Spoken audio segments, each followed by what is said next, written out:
Hello and welcome to the BS History Podcast. My name is BS Dreyer, and whether or not those initials are fitting, I'll let you judge. Now, I've been really excited to record today's episode. It has been a while on the ways, lots of research and writing. Today we're gonna get really expansive with it. This episode is going to be all about city-states across all of history.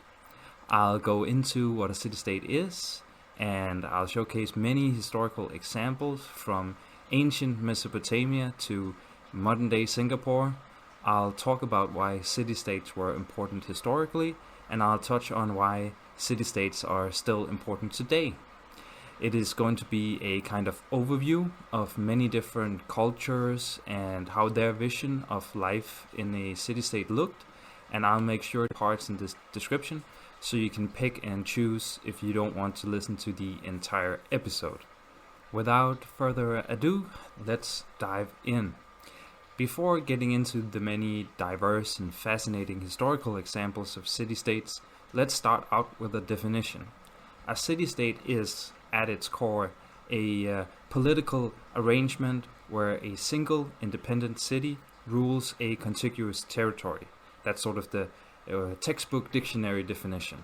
And that is a definition which might require a little bit of clarification. Independent doesn't mean that the citizens of the city were or are free citizens in a modern liberal sense. It's more that the city was not under rule by a governmental body far away from the city, whether that ruler was foreign, whether the city was part of a republic, or whether it was ruled by a monarch, or something else entirely doesn't really matter. The important thing is that the city is on top of the political food chain and not subordinate to someone else. Now, this means when we look at the historical examples, that many examples that I'm going to touch on might be disqualified, perhaps you could call it, because they were de jure, that is, under law, they were under somebody's authority somewhere far away from that city. But if they de facto ruled themselves, I have considered them a city-state nonetheless. And many scholars, although not all, agree with that definition that we're talking about de facto, that is in reality, as opposed to de jure, which is just in the legal sphere. To put it in modern terms, that definition makes places like Monaco, Singapore, and arguably the Vatican City candidates for city-state status. It excludes places like New York City, Hong Kong, and communities like Freetown, Christiania in Denmark, or the Twin Oaks community in Virginia. And the reason why it excludes those particular examples is because they not only de jure but also de facto are under somebody else's authority ultimately, and it leaves them a few levels down from the top of the political food chain. So somebody else ultimately has power over them. Now, this idea of an independent city with a self-ruling government is the definition I will use today.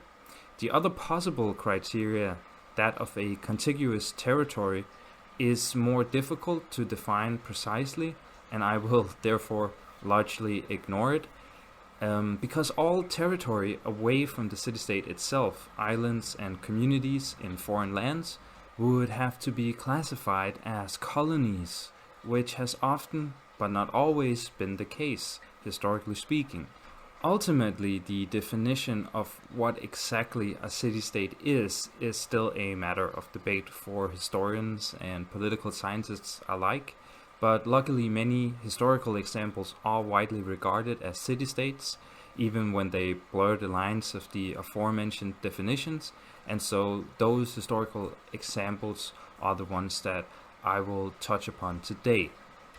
Some of the very first human civilizations were likely formed around political entities, much like a city-state.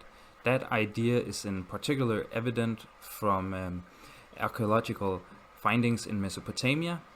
The early cities there were walled settlements with quarters for artisans and other specialists, and outside were smaller settlements where it is likely that the farming population lived, who brought their goods back into the city center, probably in exchange for some sort of protection, or of course also as an exchange for services and other goods. And so in Mesopotamia, these people created some of the first cities in the way that we think about cities, where a group of people live quite close together and people don't live off the land, but rather live off of their skills and trading to gain access to food sustenance. These city centers would eventually become subject to other cities, creating the Babylonian and Assyrian empires in Mesopotamia as the region grew in population and prosperity. But for the first many hundreds of years, the city-states likely ruled kind of supreme. Politically, the other earliest civilizations around the Nile Delta, the Ganges River and the Yellow River seem to have had a slightly more unified political structure than Mesopotamia, although it is kind of hard to conclude anything definitively with the available archaeological evidence. But that brings me on to the first examples of city-states that I will go into in my more or less chronological order. And I think we've got to start with Uruk and Ur.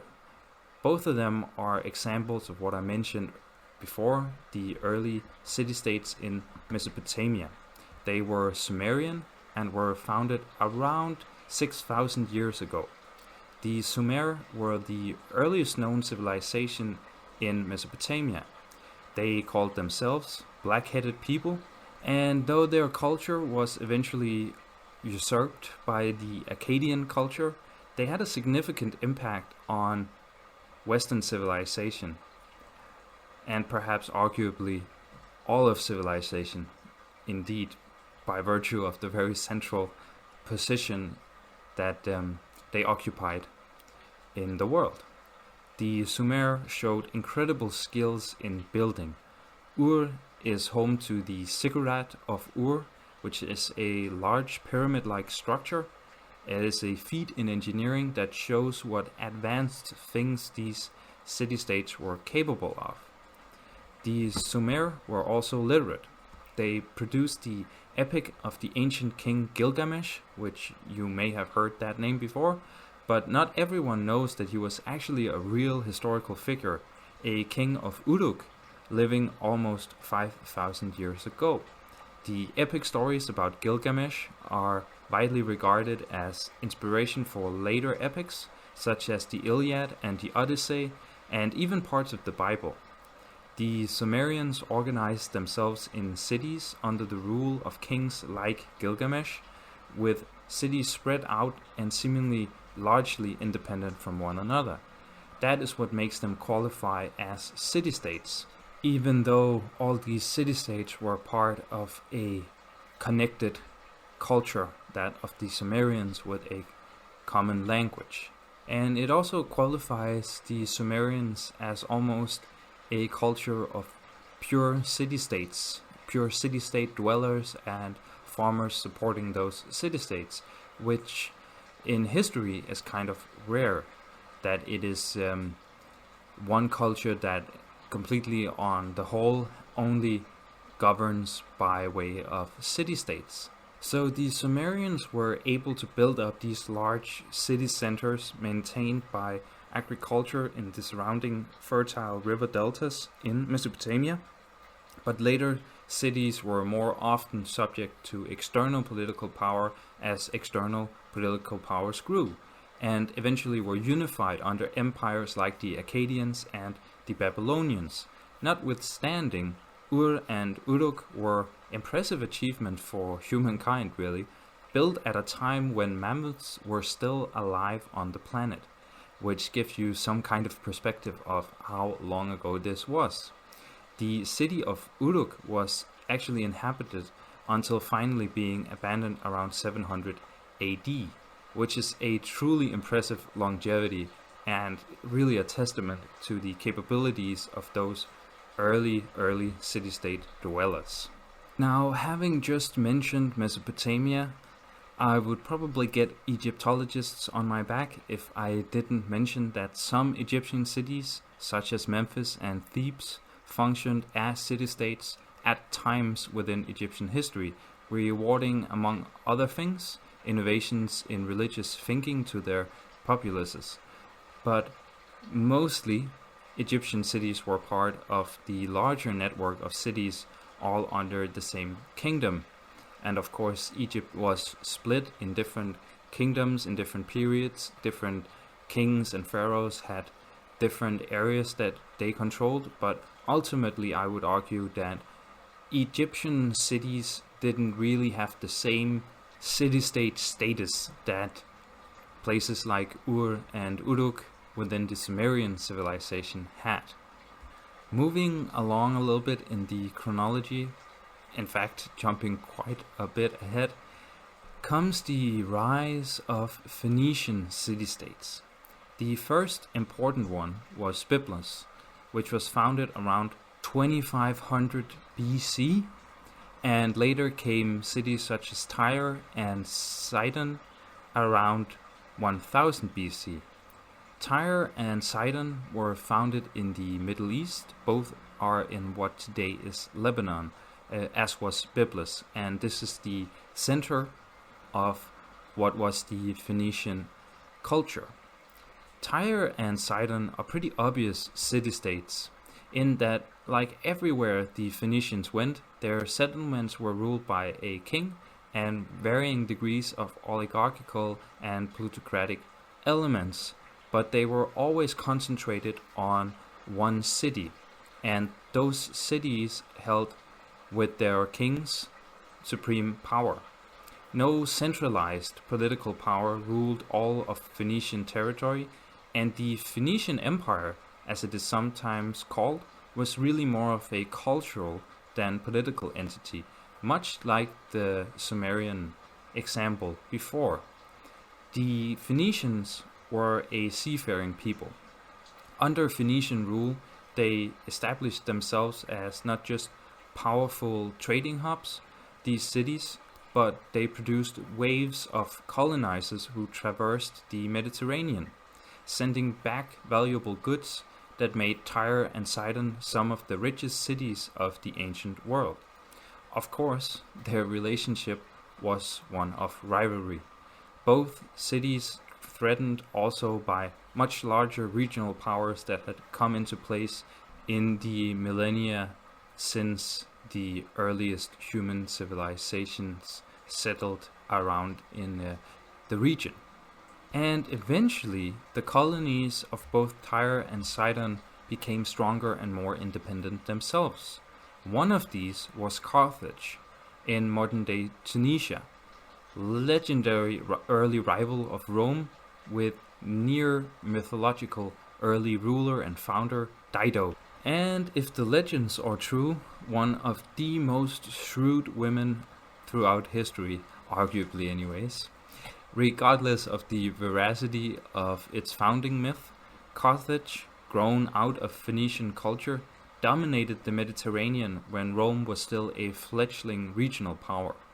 The three Punic Wars, that was the clash of these two cultures, were incredibly formative, not just for Roman state and society as a direct result of meeting the Phoenicians of Carthage, but also in shaping the Roman self-image. Of course, we know that Rome eventually prevailed over Carthage after nearly 120 years of war, between 264 BC to 146 BC. It is clear that the Punic Wars were very important for Rome and therefore, in fact, for later European Western civilization. But what is still unclear and a matter of much debate is how much of Rome's later success is owed to the Carthaginians and the Phoenician culture. The most obvious spoil of the Punic Wars is the naval power that Rome would overtake. Romans were not shipbuilders, but the Phoenicians had been excellent shipbuilders since their roots in the eastern Mediterranean. The iconic ore ships that we today associate with Rome, such as the Triumph, were in fact modifications of Greek and Phoenician designs. When fighting against Carthaginians, the Romans also managed to move their military in innovative directions, since the fighting differed so much from the battles that Rome had early on had with its neighboring small states and kingdoms in central Italy. The terrains, the settings of battle were new, and so were the soldiers that Rome fought against. Because Carthage had, from a relatively small city-state, grown to a regional superpower by virtue of trade, yes, but certainly also skilled warriors and diplomats who ensured allegiance from first neighboring peoples in the north of Africa, and eventually those that they would meet in Iberia, in Sardinia, Corsica, and Sicily, all of which came under Carthaginian control. Many of the soldiers fighting for Carthage were therefore not Phoenicians, but rather auxiliary troops, Berbers from Africa, tribesmen from Iberia, and peoples from the western Mediterranean islands. Troops with different skills and expertises, which led to the need for dynamic warfare, a principle that the Romans adopted and utilized to a great effect following the fall of Carthage. Now, whether or not Carthage was at its height a city-state, or rather the capital in an empire, is hard to clearly define. But it certainly started as a city-state, and what's more, its way of governing we can trace back to Tyre and Sidon, who in turn we can trace back to Byblos, who in turn we can trace back to the earliest Mesopotamian civilizations. In other words, the rulers of Carthage were first and foremost rulers of the city of Carthage, and the colonies that were established out from Carthage also held quite a lot of autonomy, to a certain extent anyways, with a sort of governor in place in those different Phoenician or Carthaginian settlements, and it is from there that they reached into the areas that they had arrived and projected their power. Carthage was ruled sort of in an oligarchical fashion, with a sort of rudimentary senate or congress in place, with the citizens ultimately wielding the top political power, which is what, in my opinion, qualifies Carthage as a city-state at the center of more of a cultural hegemonous zone rather than an outright empire the way that Rome would become. Because of course, after Carthage comes Rome, and Rome came to dominate the western Mediterranean and eventually all of the Mediterranean Sea. Rome too is often seen as a city-state, but in its earliest beginning it was rather a small kingdom. Rome was the biggest and capital city, but not the only Roman city. Carthage and Sidon, Tyre, Ur and Uruk alike all started as small cities and grew to eventually dominate their surrounding territory. Although Roman myth would have it that Rome, the kingdom, the people itself, were indeed founded around and in the city of Rome, we can't actually know for sure. It seems likely, but at any rate, it's sort of arguable whether Rome was a city-state as such. Still, it's often classified as a city-state, and indeed, even as an empire, it must have seemed that Rome politically controlled all its territory without representation except for the Romans themselves, the way that city-states operate. Although that is not necessarily always the case, because the actual political situation in Rome was a lot more convoluted than that. Roman expansion covered vast distances, and provincial governors had significant leverage. Roman citizenship was awarded to elites of subdued peoples, many of whom never even set foot in Rome, although they were Roman citizens. Generals and their armies had immense power, many of whom would wield that power against Rome, and indeed a man like Caesar was only effective because his armies followed him rather than their de jure political leaders, which were in fact the Roman Senate. In short, Rome was perhaps just too large to effectively govern as a city-state. However, the lessons from the Greeks and Phoenicians informed the imagery and orientation of the whole empire towards a single city, that of Rome. So that is also kind of a legacy of ancient city-states that then in turn, through Rome, formed the rest of European history. Arguably, the later Italian city-states like Florence, Venice, Genoa, and Milan were heavily influenced by Roman way of thinking, and it traces even to the cities of the Hanseatic League in Northern Europe, all of which I will touch more on later. Now, as mentioned, Carthage was far from the only source of inspiration for Rome.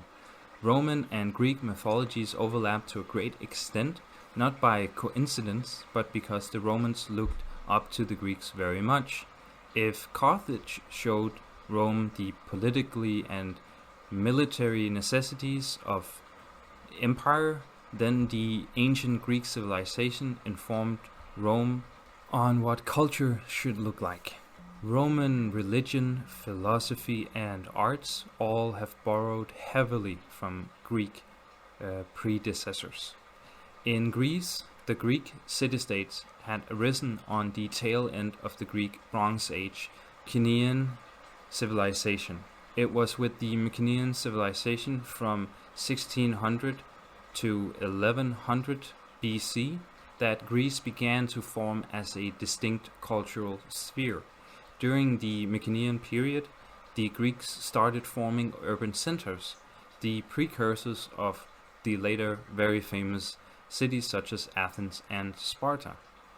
Athens as an inhabited place predates, in fact, the Mycenaean civilization. Since at least 5,000 years ago, the area around Athens has been inhabited, and it was an important site for the Mycenaeans as well, with a fortress constructed at what is today the Acropolis.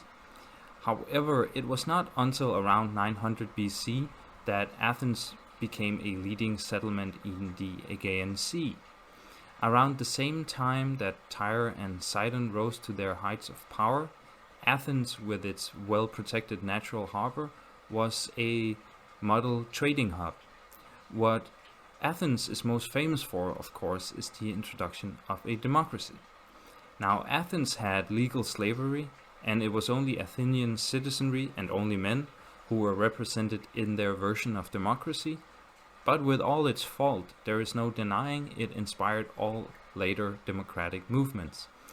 In the history of Athens, the role of democracy should not be overstated, but it was a significant facet of Athenian life introduced in around 508 BC by Cleisthenes. Around 100 years prior, another statesman, Solon, had laid the groundwork for democracy by proposing a whole host of reforms to the Athenian system. The reforms were the result of upheavals in the social status quo, and it is uncertain exactly what these social issues were or how they were sparked, but they forced the Athenians to rethink their governance. In Athens, we see individual statesmen form ideas and challenge the status quo. They created different political movements and debated with limited use of violence on how to move society forward. And it is not that earlier peoples than the Athenians throughout all of the known world had not engaged in similar activities.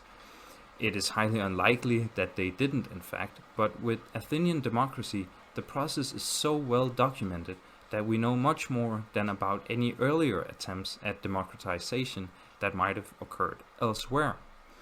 Athens is not just important for its democracy, but for its commerce at the time. Athens also patronaged settlements across the Aegean Sea, much like the Phoenicians did with the Mediterranean Sea. These settlements, such as the Ionian cities in what is today Turkey and Cyprus, were under Persian rule. The Persians had attempted to quell the Greek regions with hard rule by tyrants, but the Greeks rebelled, and helped by the Athenian navy, which had grown very strong, it actually sparked the Greco-Persian Wars. After Athens had become a democracy, it was facing an existential threat, and banding together with other Greek city-states, most notably Sparta, the Greeks fought and ultimately pushed back the Persian incursion. The Greco-Persian Wars are the stuff of legend, with the battles of Thermopylae, Marathon, and Salamis, some of the most well-known in history, despite how long ago it happened. The Greco-Persian Wars made Athens a formidable military power capable of going toe-to-toe with even their cousins, the Spartans. Before animosity between the two preeminent Greek cities turned into full-fledged war, the Athenian Golden Age and its cultural achievements had the chance to shape Western civilization and, as a result, the world of today. Playwrights wrote comedy and tragedy, philosophers challenged perceptions of reality, Hippocrates guided the ethics of the medical profession, and for us historians, Herodotus and Thucydides made clear that history was to become much more than just oral retellings of myth and legends. But war with the other preeminent Greek city of Sparta did come. Through shrewd democracy, the Athenians with the Delian League attempted to resist the Spartans during the Peloponnesian Wars from around 431 to 404 BC. However, the Spartans ultimately prevailed, ending Athenian democracy. Now, Sparta differed from Athens in many crucial ways.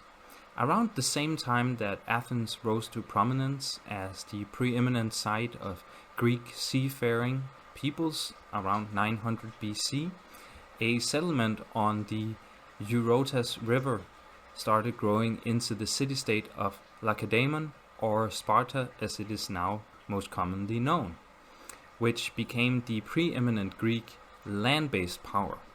Located far inland on the southern end of the Greek peninsula, Sparta eventually came to rule the whole southern end of the Greek peninsula. Similarly to Athens, the political system that came to characterize Sparta was the result of social upheaval. It took the Spartans in a very different direction, however. Where Athens was democratized, Sparta was militarized. Fans of military history will know of the Greek hoplite and the phalanx fighting formation. Spartans were masters of these forms of infanterist warfare, and possibly the originators of it as well. As mentioned earlier, Sparta defeated Athens after the end of the Peloponnesian Wars, and with the Athenian naval resources in Spartan hands, Sparta actually came to dominate the northeastern Mediterranean, even gaining footholds in Anatolia against the Persians. Spartan society was constructed around the citizens of Sparta, who were themselves a military caste. That is to say, they were the military class or caste within Spartan society. The original inhabitants of the settlement were who were known as the Spartans, and they became a sort of nobility, and boys of Spartan descent would go through a type of education known as agoge. Less extreme than you might picture it if the movie 300 is your main source of knowledge about Spartans, but from 7 to 21, Spartan men were indeed trained to become warriors, and to be in an army is to conform, so it is perhaps not surprising that Spartan society was fairly stale, or static. Although there was actually a system of fostering which enabled some non-Spartans to reach Spartan citizenship. The number of Spartans did not grow in line with the territory controlled by the Spartans. However, partly because Spartans who were unable to pay for the agoge themselves were stripped of citizenship. Free inhabitants who were not Spartan were more numerous, and even more numerous were the Helots. The Helots were a kind of state-owned serf, a people defeated in battle by Spartans and then turned into the workforce for the Spartans. It was akin to serfdom in the Middle Ages of European kingdoms, and although this sounds quite brutal, it was in fact more lenient than how other Greeks dealt with conquered foes, Athens included, who often murdered the men and made the other vanquished fully enslaved slaves. So Helots developed into a class in society of its own in Sparta rather than simply being slaves. The relationship between the Spartan citizens and the Helots thus came to resemble the, at that point, thousands of years older Sumerian city-states, where farmers outside of cities produced the agriculture needed to sustain the rulers who sat behind the city walls. Helots even bargained their way to a system where they could buy their freedom. Still, this autocratic militaristic system with a small elite could not sustain itself forever. Helots revolted on more than one occasion, and a Helot revolt became the eventual downfall of Sparta, which was subsequently swallowed up by the growing Roman Empire. That is, after the Macedonians had had their turn. The reason that the Greek city-states in particular fascinate is probably that in Athens and Sparta, both Mycenaean in origin, we have two very different takes on what it means to be citizens of a city-state. But model examples of city-states they have both been ever since, because neither transformed into a fully fledged federation. The Spartans and Athenians, along with Greeks of other cities, also contemplated what it meant to be a citizen in and of itself. Today we think of it as a nationality, of course, but back then it was to be part of a city, a principle that the Greeks held in high regard. Ultimately, the rivalry between the different Greek city-states, such as Athens and Sparta and other cities like Thebes, and their various allies and territories, led to the weakening of the Greek civilization, something that in turn enabled the Macedons of northern Greece to conquer the rest of Greece, and after the time of the famous Macedonian Alexander the Great, Romans came to conquer Greece with relative ease. However, the earlier achievements of the Greeks were highly regarded by the Romans, who even made Athens a free city just for its schools, where Roman statesmen were sent to Greece, to Athens, to perfect their craft. The stories of ancient Greece were treasured, and precisely because Rome took such a shine to Greece, it is fair to say that the history of Europe owes a lot to the Greek city-states. Not because they founded any perfect systems and were sort of unparalleled thinkers, the way that some historians have characterized the Greeks in the past, particularly when the Renaissance and the later Romanticism informed European culture. No, it is rather that their thinking and relative small-scale experimenting with the forms of civilization itself inspired later figures to think boldly about what direction society can, could, and should take. And political thinkers of all stripes continue to study this period of history to this day for that very reason. And it is one of those things that a city-state, because of its size, is so good for, that is political experimentation. You have a fairly controlled populace, and you can think up new ways to do things without upsetting a whole host of very different peoples across a very large geographical area.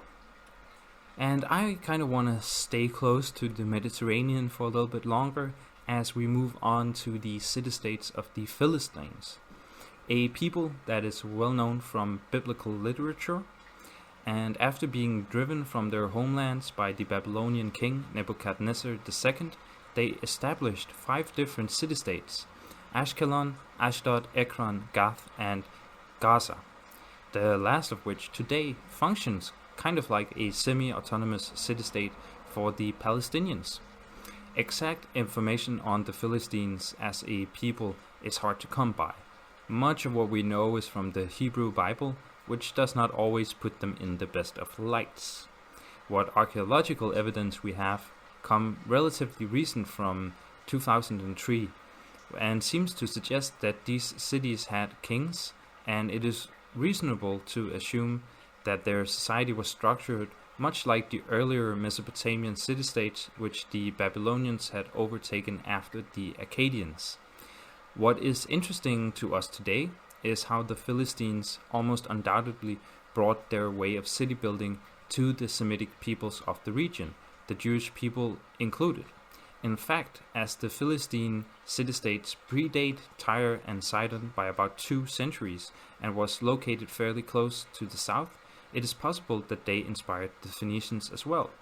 And so, looking at the many instances of city-states in the Middle East and across the Mediterranean Sea, a line can be drawn back to the very early civilization of Mesopotamia. Having now been in Europe and Asia Minor for the past half an hour, let's travel halfway across the world. As Europe reached the tail end of Roman rule, another civilization with huge urban centers was flourishing. Their sciences impress us to this day, and their feats of engineering baffle us. I am, of course, talking about the Maya. In cities such as Tikal, Copan, and Chichen Itza, the Mayan civilization reached fantastic levels of sophistication. Writing, artistry, architecture, mathematics, and astronomy were hallmarks of the Mayan people, and they have left their very heavy imprint on the cultures of Mesoamerica.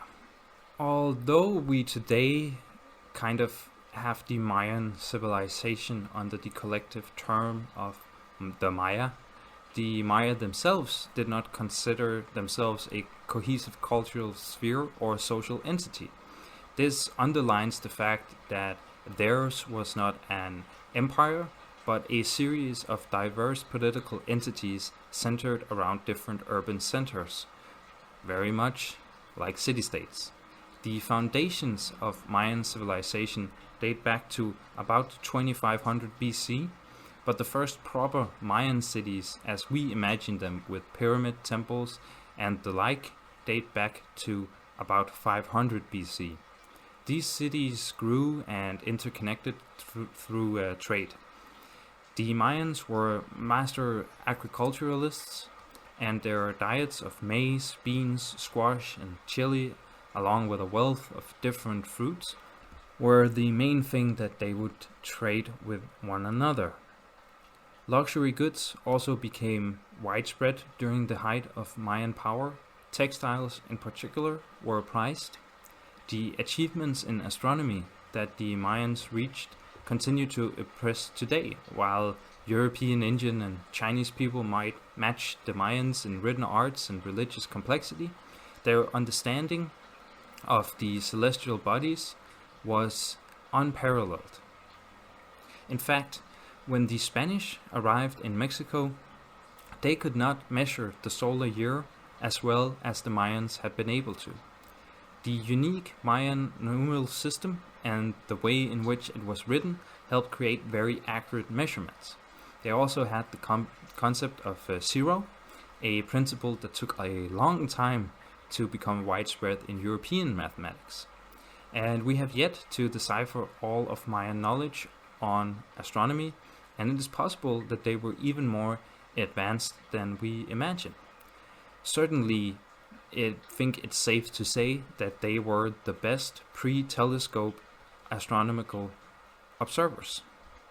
Ultimately, Shifting conditions spelled the end of the Mayan city-states. In the centuries leading up to the 9th century AD, rivalry between the cities of Tikal and Calakmul, among others, intrusions from further north, notably the people of Teotihuacan in central Mexico, added to the issues, and a political collapse of Mayan culture followed. Mayan city-states, unlike many others, did not themselves evolve into a stronger political entity like the Romans had managed to, or the Akkadians before them, but rather dissolved into a more loose network of Mayan-speaking peoples. Conflict was the biggest cause, but agricultural practices that could not keep up with the population expansion is part of the explanation, and partly it lies in the geography of the area, where dense jungle made these cities isolated and on one hand enabled the kind of city-state political system with different fairly diverse systems of governance, a lot like in Greece, but it also had made it much harder to combat natural disaster and hunger. Pockets of Mayan cities held out, however, again partly because of that geographical factor. The last Mayan-controlled city, Noypeten, held out all the way until 1697, centuries after the Spanish had arrived in Mesoamerica. The Maya have not, contrary to common belief, died out. Both the people and the language, and indeed some cultural and spiritual elements, have survived the Spanish incursion right up until this day. And another honorable mention when it comes to pre-Columbian cities on the American continent is that of Cahokia, a city and trading hub in Illinois along the Mississippi River, inhabited for about 3 centuries, circa 1050 to 1350 AD. Although we don't know as much about Cahokia as with the Maya, it is possible that their system was quite similar. Archaeological evidence reveal a very complex society and a high level of sophistication in construction. We know that they built pyramid-like mounds, they built an impressive trading network and prospered while supported by agriculture before ultimately they abandoned their city, possibly due to war, disease or hunger, or possibly a combination really of all three. It is a shame that the people of Cahokia never left behind any writings and that a clearer picture of their governance eludes us, but we do know that the idea of scattered tribesmen is far from true of pre-Columbian America, both north, middle and south. They too built impressive city-states, just like their old world counterparts. Now let's move back across the Atlantic to Africa, an often overlooked but incredibly important part of trading in antiquity were the port cities that operated on the coast of present-day Somalia and Somaliland. At least 10 such hubs of trading reached considerable sizes, and their contributions are well known because ancient manuscripts from Rome, Egypt and others catalogued what traders could get in these port cities. With their position close to both the Arabian Peninsula and the Indian Ocean, the port cities were the dominant exporters of African goods to the rest of the known world. All the way back to the ancient Egypt, Phoenician, Mycenaean and Babylonian civilizations, Somali sailors and traders provided some of the most highly priced luxury goods. The cities of Opone, Musalon and Malau in particular dominated trade in African luxury goods in the ancient era. From cities like Opone and Mysolon, cinnamon in particular was an important export, but other goods such as tortoise shell and ivory also made its way to Arabia, Europe and Asia through these cities. Malau was known for trade of even more coveted goods, namely myrrh and frankincense. This of course makes the Somali port cities important to Christianity, and it is one reason people think that if the story of 3 wise men has some truth to it, it might be as traders that were visiting Bethlehem. We know most about these cities from ancient non-African chroniclers, such as Pliny the Elder, which makes the exact governance of these cities something we can mostly only guess at. Since we know that they competed with each other, they very likely operated as independent cities, and as successive powers unified parts of Somalia, including the Macrobians and various sultanates following the introduction of Islam to the area, we know that the port cities in particular were a challenge to gain control over for these new rulers, suggesting that the leaders of the port cities were very independent-minded. It is hard to say with certainty, however, that they functioned as city-states, the way that I have defined a city-state. It is possible that these cities operated a lot like the Phoenician cities did, something made more likely by the fact that the Somali Port-cities rose to prominence around the same time as the Phoenicians, and from archaeological findings we know that there was extensive trade and hence cultural exchange between two peoples.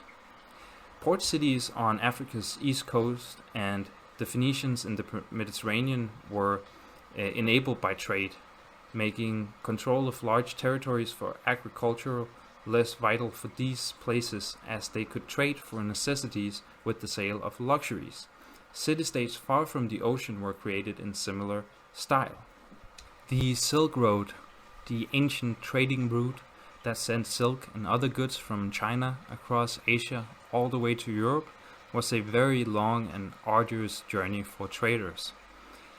In parts of Central Asia, where the empires of China and Persia and others had little or no political control, horse-based nomadic steppe peoples were dominating political powers, from Scythians to Mongols. In some places, such as Samarkand in modern-day Uzbekistan, cities sprung forth from the trade being conducted along the Silk Road. However, the independence of cities such as Samarkand were often short-lived, as urban centers became prizes for the ancient powers vying for greater control of the lucrative trade. To give a sense of the precarious nature of being a somewhat independent trading hub city-state in Central Asia, let's stay with Samarkand. A few centuries after its founding, the city of Samarkand was first controlled by the Achaemenids, then conquered by Alexander the Great. The Persian Sasanians then took control, followed by the Hephthalites, the Gök Turks, another Persian dynasty, the Sassanids, then the Turkic Khaganate, the Umayyad Caliphate, Abbasid Caliphate, a succession of Turkic tribes, until finally coming under Mongol rule. With the Mongol Empire, the glory days of the Silk Road were done. But many of the cities, such as Samarkand, that had been established because of the trade between Asia and Europe, actually lived on. Samarkand even became the center of its own empire, the Timurid Empire, after Timur ousted the Chagatai Mongol rulers.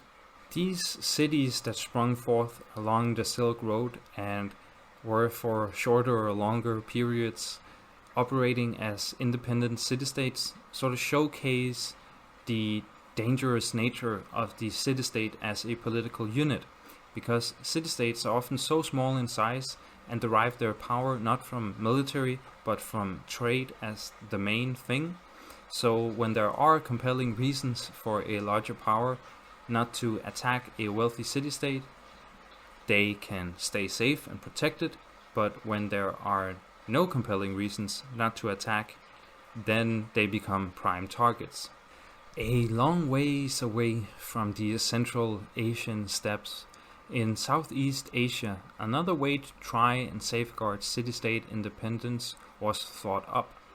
An intricate system where smaller city-states paid tribute to larger ones for protection, which maintained the independence of local government, but made these city-states at the mercy, ultimately, of larger political entities. at best making them de facto semi-independent, even though de jure they were fully independent. In the Philippines, a similar system of interconnected polities known as barangay made the Philippines a patchwork of independently governed city-states with hundreds of different datus, rajas, and sultans ruling the archipelago prior to European colonization. What the Southeast Asians and Filipinos understood was that with the protection of a larger patron, a city-state could reach a high degree of autonomy, even though nominally subservient to a greater power. And they could also de jure remain independent while de facto under or at the mercy of a larger political power than themselves. Nowhere was the principle that the Southeast Asians and Filipinos had grasped more effective than in Central Europe during the Holy Roman Empire. The Holy Roman Empire came after the fall of the Western Roman Empire, and when Otto I was crowned Holy Roman Emperor in 962 AD, in the same style as Charlemagne the Great of the Franks had been 162 years earlier, it became a firmly Germanic political entity. Otto and his father, Henry the Fowler, were preoccupied with unifying the diverse German tribes. A project certainly easier said than done. Some areas of the German-speaking world were more easily brought into the fold from Otto's base in Saxony in the north of Germany. During the Holy Roman Empire, certain cities were awarded status as free imperial cities, which meant that these cities, like other German regions, acknowledged the authority of the emperor, but it gave them significant freedoms of government in exchange. Free imperial cities included places like Cologne, Frankfurt, Nuremberg, and Regensburg. Three major urban centers in Saxony, Hamburg, Bremen, and Lübeck, were also granted these freedoms. Those three would later go on to be the primus motor behind the Hanseatic League, a league of cities that through merchant and craftsmen's guilds held massive power during the Middle Ages. The Hanseatic League stretched west to the Netherlands and north to Norway, but its center was always northern Germany, where in particular Hamburg and Lübeck grew very powerful. The skill of the free imperial cities and later the Hanseatic League in navigating the complex political landscape of Europe and through diplomacy secure themselves against incursions into their liberties was significant. What illustrates this power is the codification of liberties for these cities enshrined in the Peace of Westphalia, which in 1648 ended the European wars of religion, and it meant freedom of religion for the Protestants of the North German states, a significant legal principle. Although the Hanseatic League was the most powerful and best known, similar cooperation between urban centers included the Swabian League and the Decapole in Alsace. As the Prussians came to dominate Germany during the 1800s, the freedoms enjoyed by these cities throughout the medieval and early modern period gradually vanished, replaced by increasing centralization of the German state. However, even today, Germany retains a more decentralized style of government than many of its European neighbors, in part a legacy of those freedoms granted to those cities so many centuries earlier.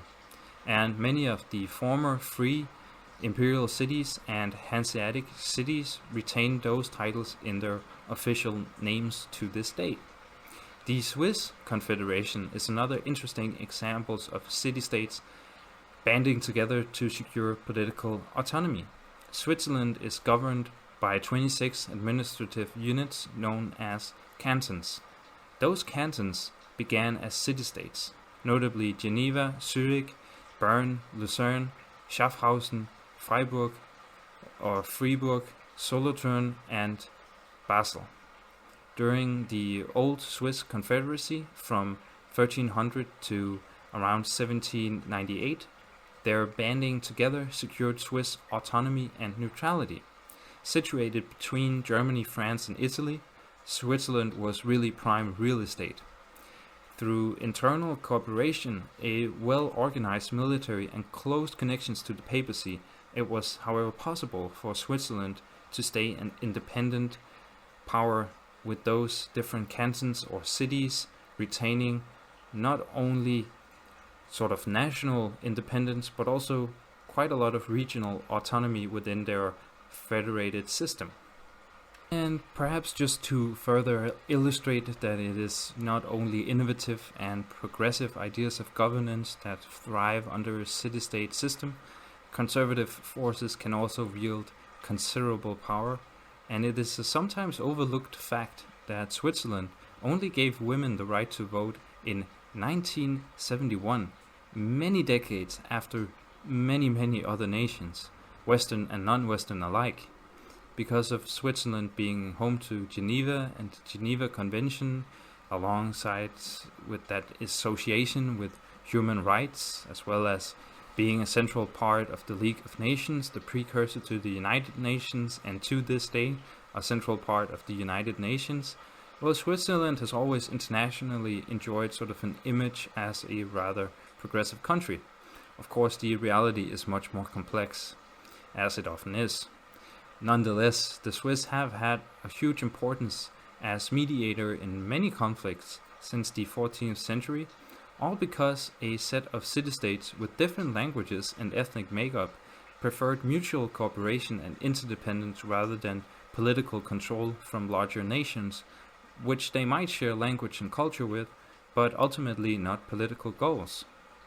Where in the north, the semi-autonomous city-states of the Hanseatic League dominated trade, in the south of Europe, the Italian city-states became the inheritors of previous Mediterranean powers. And although the Germans dominated the Holy Roman Empire, the sort of official inheritor of the Roman Empire, the Italian city-states were in some aspects far more direct heritages of Rome, and markedly not just the Roman Empire but the previous Roman Republic.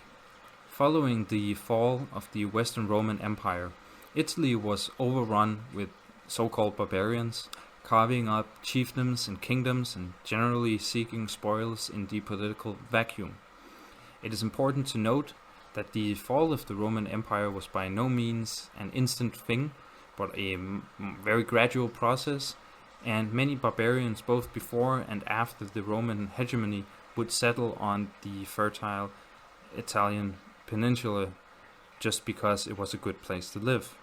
After the end of Imperial Rome, Italy was fragmenting. Many different sovereigns were able to garner local support, working out from former Roman cities and settlements, sort of recreating a state of a country divided by city-states. However, no one proved capable of consolidating the Italian territory. Heading into a new millennium with a favorable position in trade networks that continued after Rome, some cities began to constitute their own political spheres, exercising sovereignty. Venice and the duchies of Naples and Amalfi were some of the first to reach a status as independent city-states, free from any outside governance. Milan, Florence, Genoa, Pisa, and other famous Italian city-states consolidated their power and attained sovereignty a little later on. Interestingly, much like the Hanseatic League, the first Italian city-states were able to gain sovereignty only because they allied themselves with each other. The Lombard League in northern Italy was one such example. This league never confederated like the Swiss, and members went in and out of the league over time, but it remained powerful enough to deter the Holy Roman Empire from asserting political will onto most of northern Italy, as well as deterring other bigger European kingdoms such as France and Spain. Across the Italian peninsula, similar alliances were created. Politics in the Italian city-states was not only about internal issues. Diplomatic connections with other Italians were vital. In this manner, paradoxically, the fragmentation of Italy post-Roman hegemony helped create a sense of national cultural identity for Italy, the Italians, and the Italian peninsula. By no means does this mean that there was no conflict. In fact, the Italian peninsula was marred by constant infighting. The trade which made the city-states so affluent also made them prime targets, and enabled them to hire mercenaries to defend or conquer, even when the actual populace and citizenry of those cities remained small in numbers. Venice is perhaps the most prominent example of this. Venice is fascinating for many reasons, not least of which is its expansion into not only Italy but into modern-day Balkan, Greece, Anatolia, and Cyprus, kind of mimicking, in a way, the much earlier Carthaginian Empire. The most serene Republic of Venice, as the Venetians named their small-scale empire, was in fact rather ruthless in defending its position in the eastern Mediterranean. The expansion and territorial ambitions of Venice was somewhat of an outlier early on, particularly in rivalries such as between Florence and Milan. The battleground was often cultural. Showing their wealth off to the world and each other's spurred the cultural revolution that was the Renaissance, and by virtue of their position in European trade, the driving culture of Italy was by the late Middle Ages the driving cultural forces in Europe. But they too needed territory ultimately to secure their trade, although many might have been happy to sort of continue an existence where they lived off of fairly simple trade and patronage of great artists. By the 1454 Peace of Lodi, a balance of power was found between Venice, Milan, and Florence, who were emerging as the leading city-states with their own sort of regional states, having overtaken other surrounding city-states and their territories. Although the cities themselves and their citizenry in those three cities retained their political supremacy. It was a kind of taste of the Italian unification that was to come many centuries later. In some sense, almost all the Italian city-states were de jure subordinate to the papacy, and therefore some, such as Genoa and Ancona, remained nominally subordinated to the Holy Roman Emperor. De facto, however, they enjoyed a political autonomy unparalleled in most of Europe. Part of the explanation is that many of the most powerful men within the papacy itself, from cardinals to popes, were from the Italian cities. Another important facet is that virtually all the European monarchs who could have attempted to seize political control were to some degree dependent on the trade networks that the citizens of the Italian city-states had established. These twin factors, close association with the papacy and dominance in trade, also explains the subsequent decline of the Italian city-states after their glory days. With the advent of the Reformation, which took hold in Northern Europe in a big way, some rulers there in Northern Europe seized the opportunity to emulate what the English had already done and to sever any political connections to the papacy, cutting off papal control of their internal politics. It was not, at least not only, a desire to reform Christianity that spurred on the Reformation. These acts of perceived disloyalty to the Catholic Christendom that was displayed in the Reformation was met by suppression and resistance by the Catholic monarchs with the papacy behind them. And the Reformation became the source of much religiously motivated conflict that plagued Europe pretty much up until the French Revolution, when rulers suddenly had new worries. Of course, for the Italian city-states, continuous warfare was disastrous. War has a habit of disrupting commerce, but almost simultaneously, the European age of colonization was kicked into gear. So religious enemies, northern Germany, England and the Netherlands, saw affluence despite the reduced trade with Italy, and the religious allies of Italy, Spain, Portugal and France, sent ships into the New World and surpassed the Italian city-states in wealth. Simply put, the world oceans replaced the Mediterranean Sea. And by the 16th century, things were bad for the Italian city-states. Soon, their former territories were being swallowed up by Spain to the west, France to the northwest, and the Ottoman Empire to the east. Venice was the city that held out the longest, but during the 3 centuries from the 16th to the 19th, Italians were by and large no longer masters in their own home country, let alone masters of the Mediterranean Sea. There are even today, however, remnants of that Italian city-state era. The tiny nation of San Marino is a legacy of it, and arguably the Vatican State and Monaco are as well. None of these places became part of the Italian kingdom that was established in 1861, and so, in a sense, the era of Italian city-states has not fully ended yet. Furthermore, prior to and after the fascists took over Italy, the Italian regions centered on cities like Venice, Naples, Milan, and Florence have enjoyed a relatively strong degree of regional autonomy, much like in Germany to the north, with that little fascist interim being the only time when regional autonomy and local governance wasn't as strong as it is today. The Italian city-states that still persist into our modern day times are not the only examples of modern day city-states. The perhaps best example of a modern day city-state is that of Singapore. The history of Singapore stretches back quite far, actually. In chronicles from the Malacca Sultanate, a precursor to Malaysia, the kingdom of Singapura is mentioned as having been established on the island in 1299.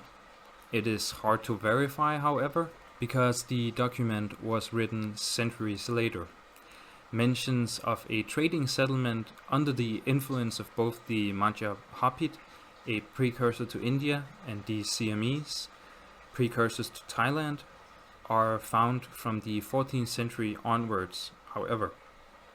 And it was from its very founding, it seems, because of its strategic position, a contested area, and a hub of trading, facilitating the movement of goods between the various powers in Southeast Asia, and later the European colonialists, the Portuguese, Dutch, British and French in particular, who sought the wealth in spices of the Southeast Asian area in particular.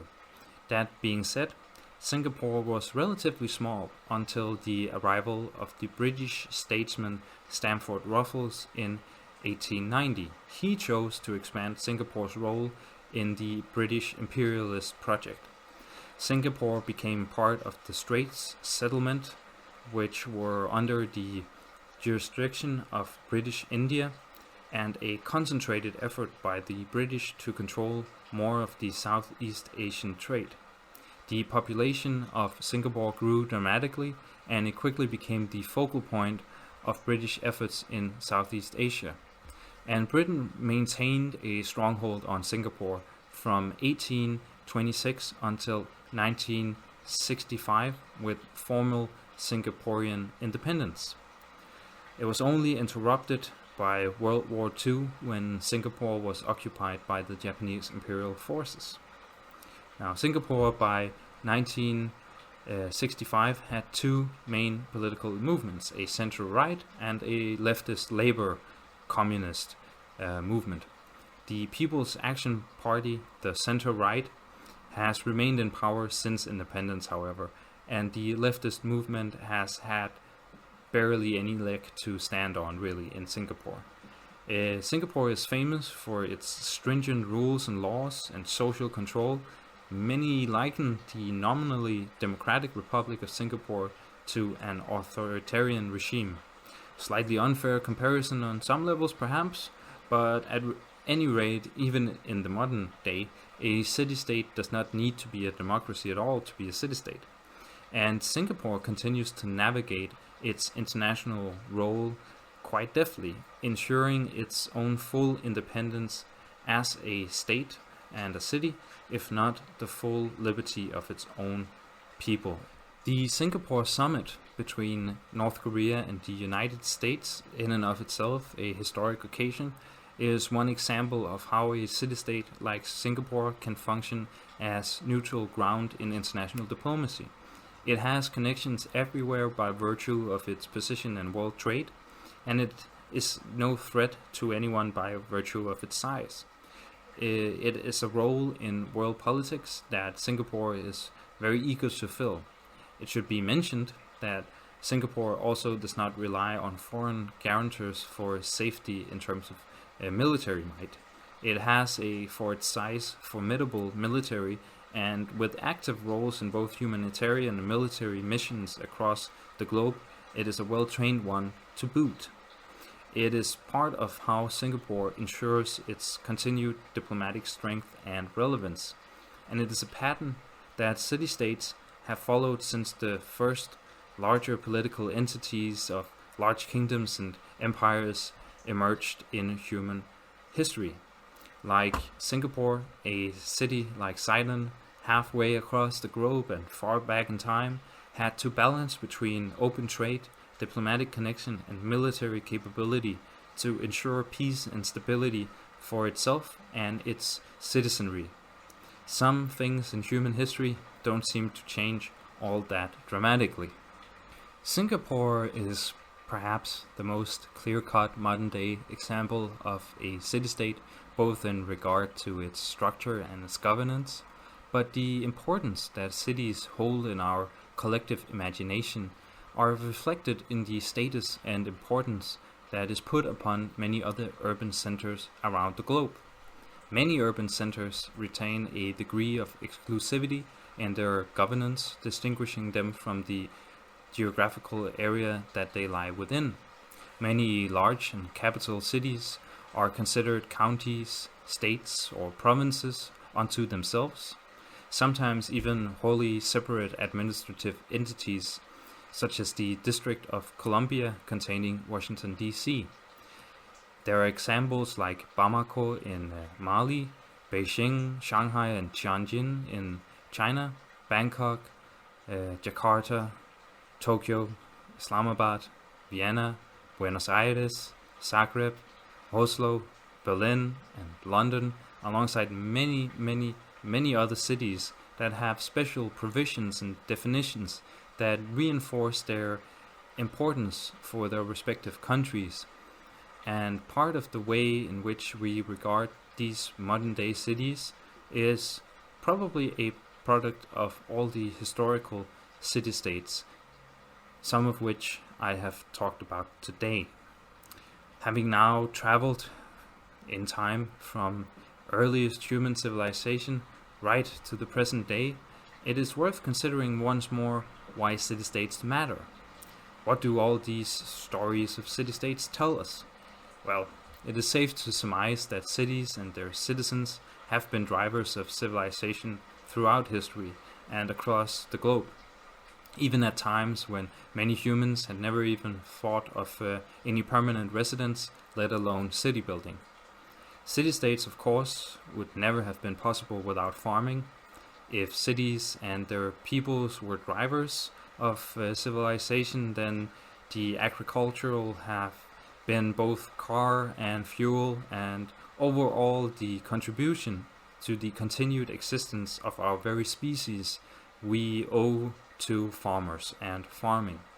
But cities have long been places of innovation, not least in independent city-states, where free-thinking democrats and autocrats alike have shaped the ways we have structured our societies.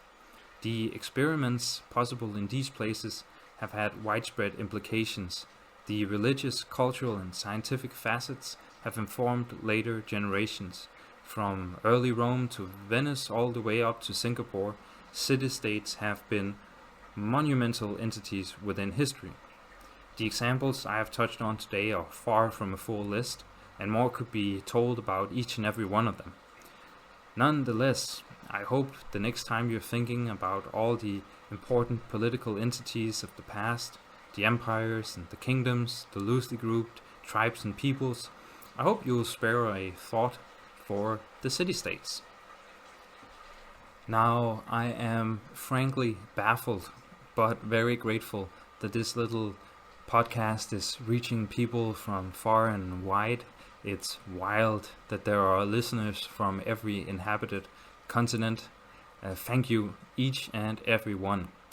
Questions and suggestions for topics are very welcome. I'm on Twitter at BSHistoryPod. You can find me on YouTube now as well. Feel free to reach out. As always, I hope you think today's episode has had a little more history than BS, and thank you so much for listening.